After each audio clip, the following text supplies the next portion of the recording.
In front of me is Tank 3 Pro, and today I would like to show you how you can turn on or off auto rotation. Begin by opening tab menu and looking for auto rotate shortcut.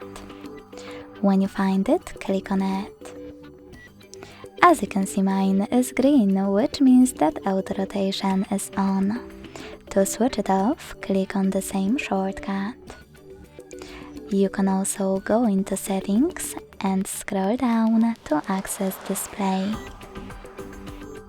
Then scroll down again and click on this switcher next to auto rotate screen to manage it. Thanks so much for watching. If you enjoyed this video, leave a like, comment and subscribe. Bye!